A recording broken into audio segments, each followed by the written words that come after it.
Sebelum kita mulai ke pembahasan di podcastnya, saya mau cerita sedikit.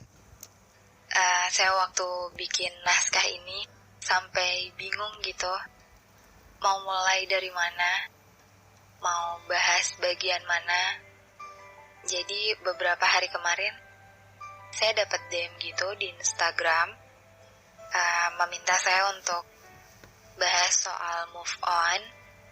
Tapi tenang, saya nggak akan bahas itu di sini, karena kalau kalian scroll podcast saya di bagian bawah, saya pernah bahas itu. Jadi saya nggak mungkin bahas itu lagi untuk sekarang. Nggak tahu kalau besok-besok, ya namanya manusia bisa berubah dalam hitungan detik kan. Lagi senang bisa tiba-tiba sedih, yang sedih bisa tiba-tiba senang. Begitulah manusia. Dan akhirnya saya memutuskan untuk bahas perihal masa lalu, walaupun saya berkali-kali menghapusnya dan mengganti judul baru, karena kalau bahas masa lalu gak akan ada habisnya. Ya, secara kan masa lalu merupakan bagian dari hidup kita, cerita kita, bahkan sebagian hidup kita sebelum hari ini, itu sudah jadi masa lalu, gitu. Bagi saya, masa lalu itu abadi. Ia akan tetap hidup berdampingan dengan kita. Selama kita menyimpannya dalam isi kepala, ia akan tetap ikut kita kemana-mana. Ini saya jujur, udah lama banget saya mau bahas tentang ini, ya tentang masa lalu, tapi saya tahan, karena kalau ada orang yang memulai bahas masa lalu, kita tuh tanpa sadar jadi ikutan ke bawah gitu, ikutan flashback ke masa lalu kita. Coba deh, kalian yang dengar ini, kalian lagi ingat ke waktu yang mana? Atau jangan-jangan kalian lagi ingat seseorang yang sudah jadi masa lalu. Dan ya, kita menyebutnya mantan. Balik sebentar ke masa lalu.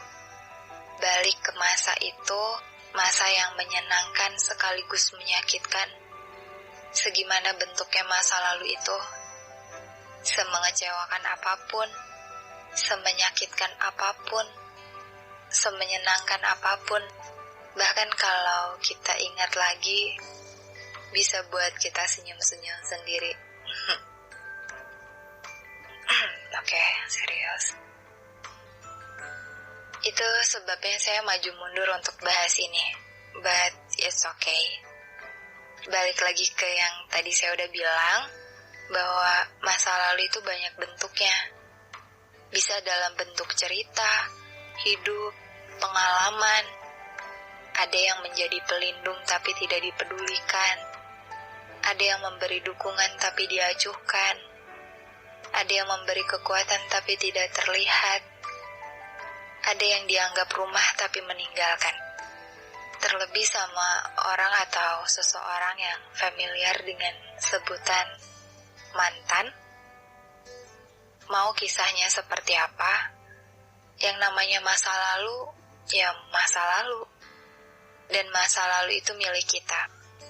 Tapi, saat masa lalu muncul, saat semua yang sudah terlupakan pulang ke rumah bernama ingatan, jangan terlalu lama bermain dengan masa lalu.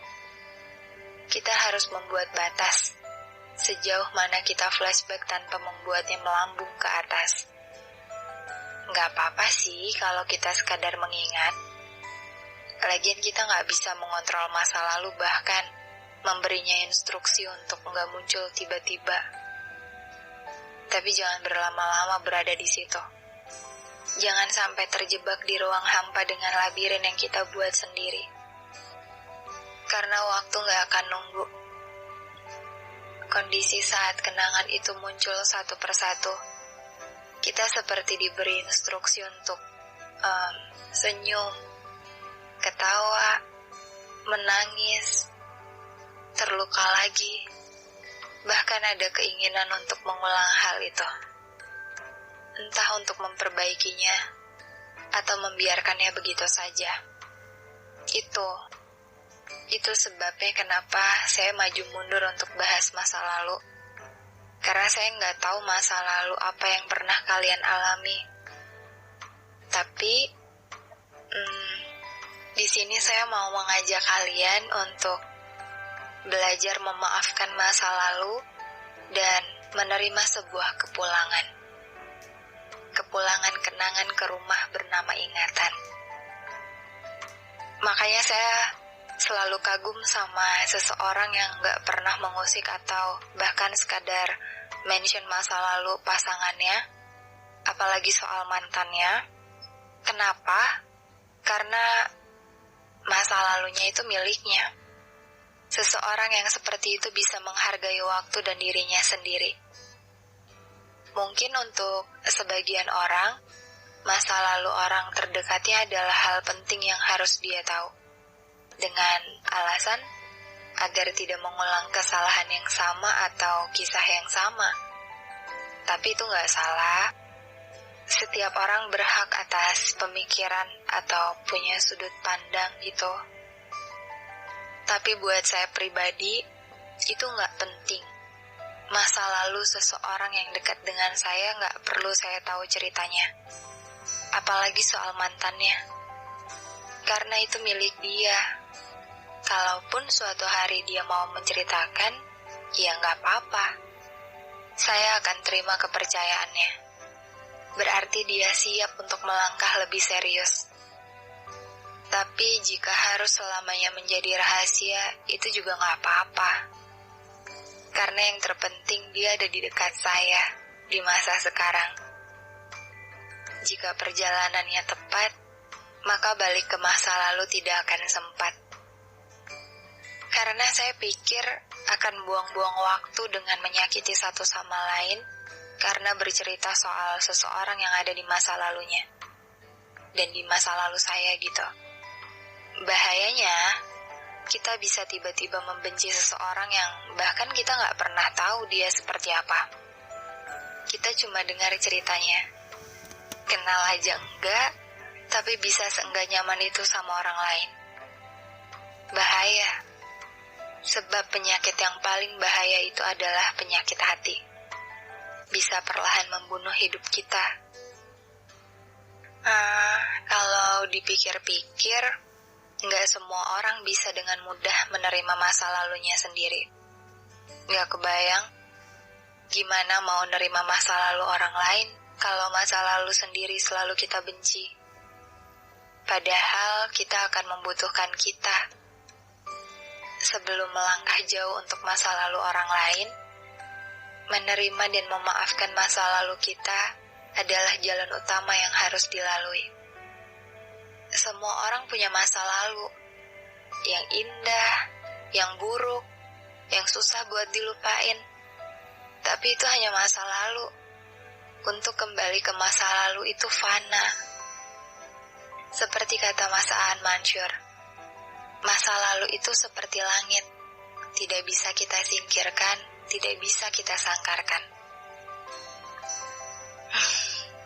Dan saya setuju dengan hal itu. Saya selalu senang saat menyambut kepulangan seseorang ke rumah. Apalagi kalau orang itu bagian dari hidup kita. Ya, contohnya keluarga yang sudah lama pergi untuk kepentingannya. Atau anggaplah kita yang pergi dari rumah. Entah untuk kuliah, keluar kota untuk urusan tugas atau dinas. Dengan waktu yang gak sebentar. Lalu pulang ke rumah, kembali ke tempat asal, ya meskipun hanya untuk sebentar, setidaknya kita butuh sambutan, bukan?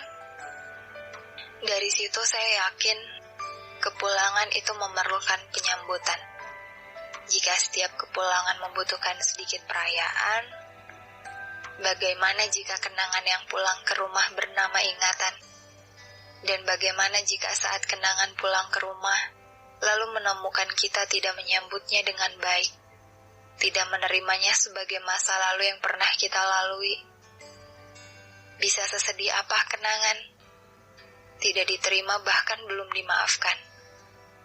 Jadi, persiapkan dari sekarang untuk menerima dan memaafkan masa lalu kita. Jika suatu hari kenangan itu pulang, ia akan senang melihatmu menyambutnya dengan tenang. Sedih dan kecewa memang manusiawi, tapi jika menyimpan dendam dan amarah yang tidak terarah, itu rasanya tidak enak, bukan? Hal yang terlampau menyenangkan saja tidak bisa kita simpan sendiri, apalagi hal lain. Kita coba ya untuk sama-sama memaafkan dan menerima masa lalu dalam bentuk apapun, terutama orang yang pernah jadi bagian dari masa lalu itu. Masa lalu bisa menjadi bekal untuk memulai cerita baru, bahkan untuk meraih masa depan. Masa lalu itu pengingat, sebuah sejarah untuk dipelajari bukan untuk kembali lagi. Sengaja hadir untuk mendewasakan bukan untuk didewakan. Menyambutnya pulang tapi jangan dengan amarah. Bertemu tapi jangan terjebak. Jalan berdampingan tapi jangan digenggam.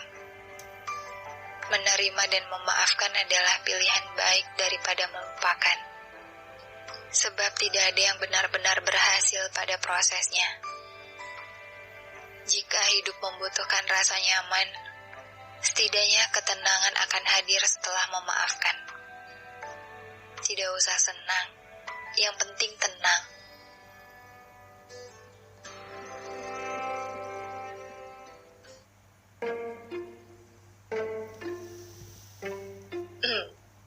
Gimana setelah sebagian besar